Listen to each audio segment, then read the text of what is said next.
pagi Bapak Ibu Saudara-saudari yang dikasihi dan yang diberkati Tuhan kita Yesus Kristus. Salam sejahtera bagi kita semua.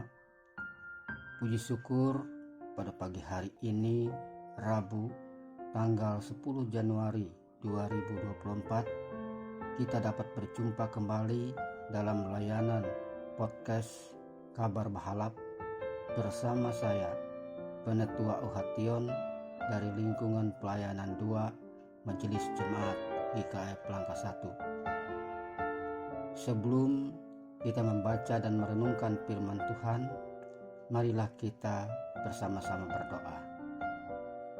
Bapa Sorgawi, Bapa yang kami panggil di dalam nama Tuhan Yesus Kristus, kami bersyukur serta berterima kasih atas kebaikan dan kemurahan Tuhan.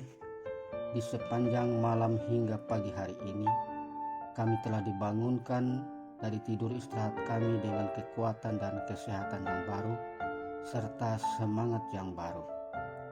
Dan pada saat ini ya Bapa, kami hendak membaca dan belajar akan firman-Mu. Jauhkan kami dari pikiran-pikiran yang tidak menentu, dan ajarkan kami agar dapat memahami akan kebenaran firman-Mu. Terima kasih Bapa, di dalam nama anak-Mu Yesus Kristus kami berdoa. Amin.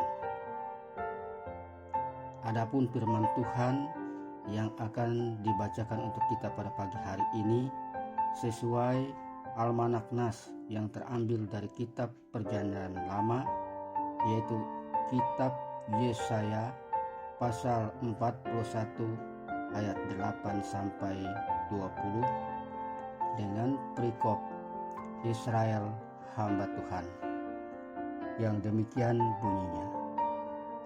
Tetapi engkau hai Israel hambaku, hai Yakub yang telah kupilih, keturunan Abraham yang kukasihi. Engkau yang telah kuambil dari ujung-ujung bumi dan yang telah kupanggil dari penjuru-penjurunya. Aku berkata kepadamu, engkau hambaku, aku telah memilih engkau dan tidak menolak engkau. Janganlah takut sebab aku menyertai engkau. Janganlah bimbang sebab aku ini Allahmu. Aku akan meneguhkan, bahkan akan menolong engkau.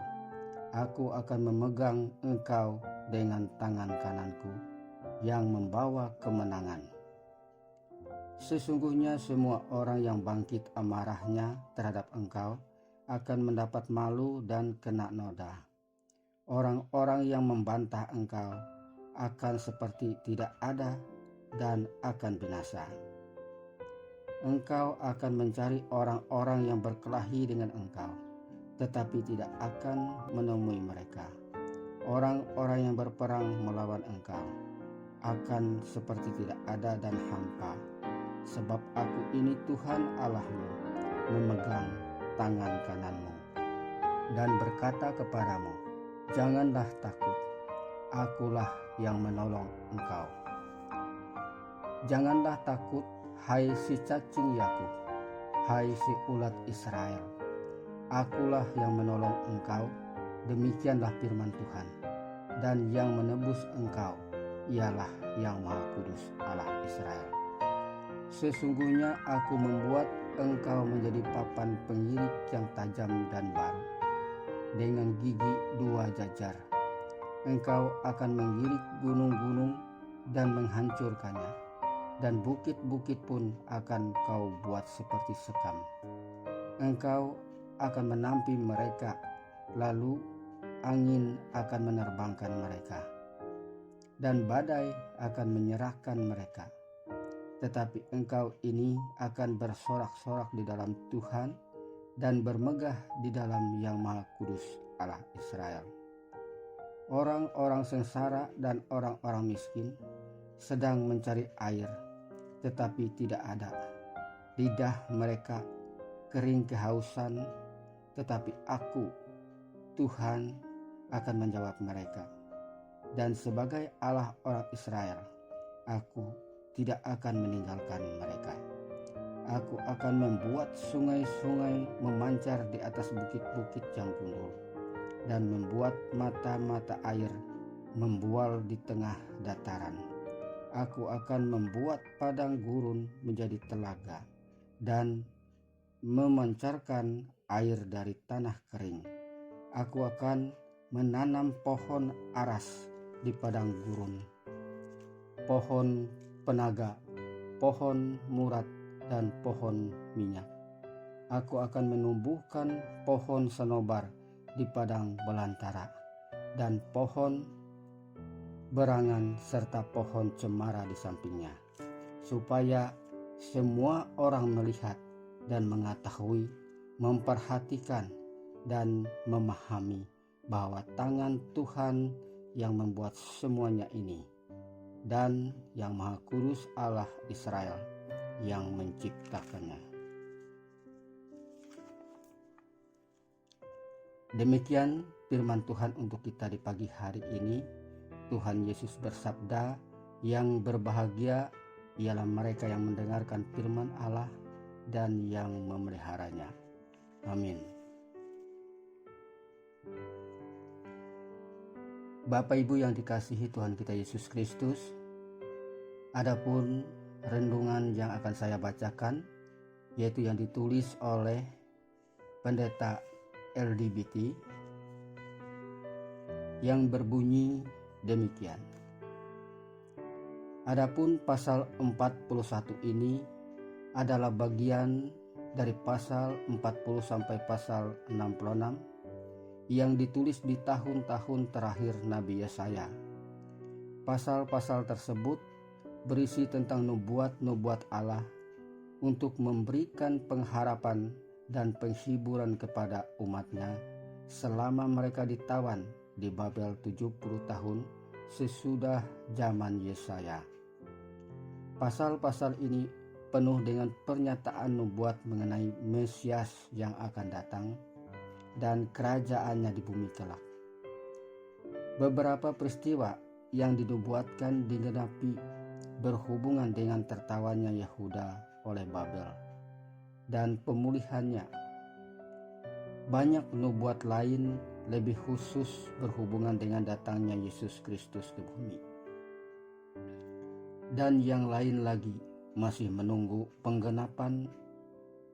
Secara umum pasal 40 sampai pasal 48 menekankan pelepasan, pasal 49 sampai 57 penebusan, dan pasal 58 sampai pasal 66 kemuliaan.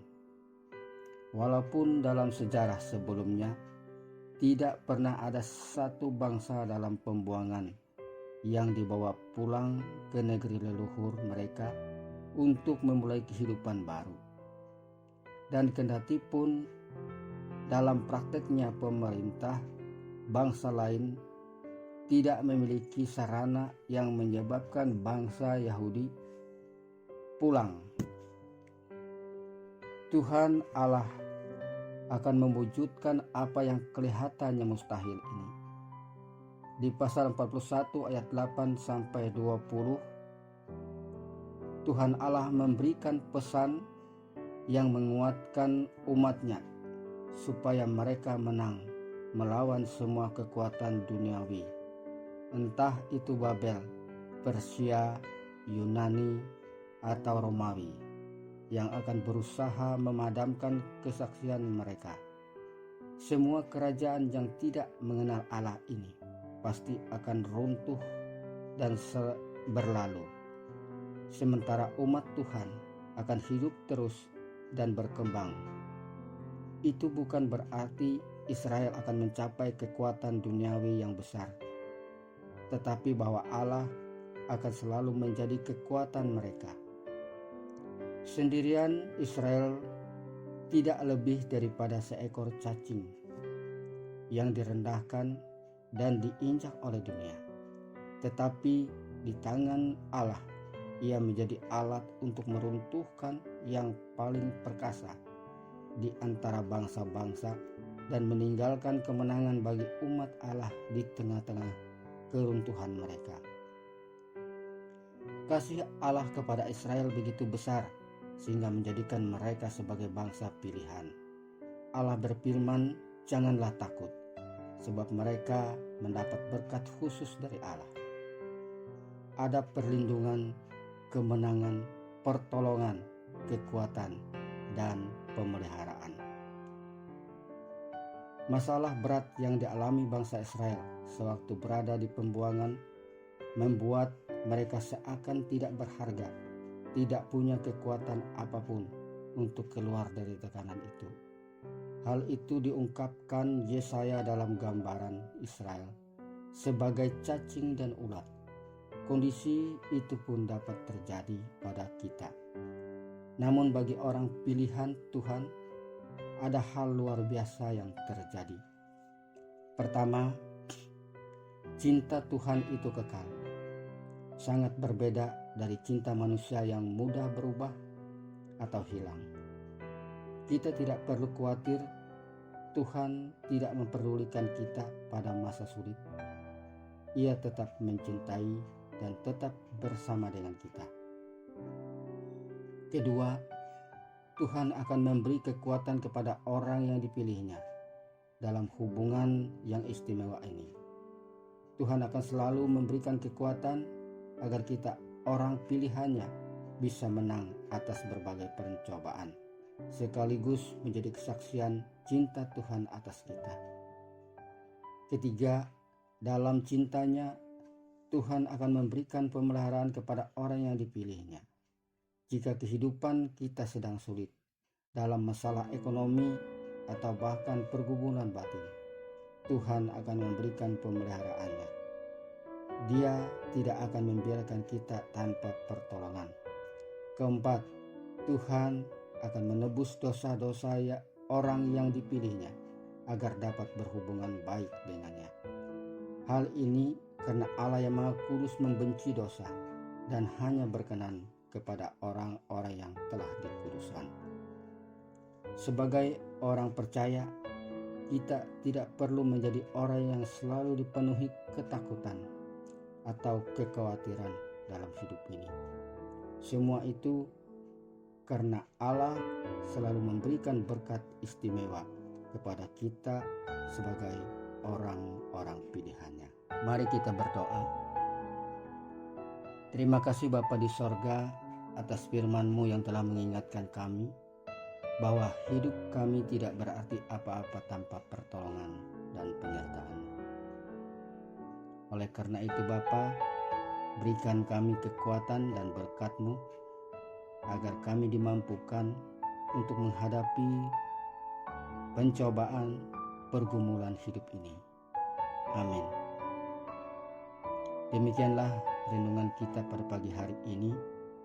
Jangan lupa tekan like, komen, subscribe, dan bagikan program layanan ini kepada semua orang agar nama Tuhan senantiasa dipuji dan dipermuliakan. Terima kasih, Tuhan Yesus memberkati.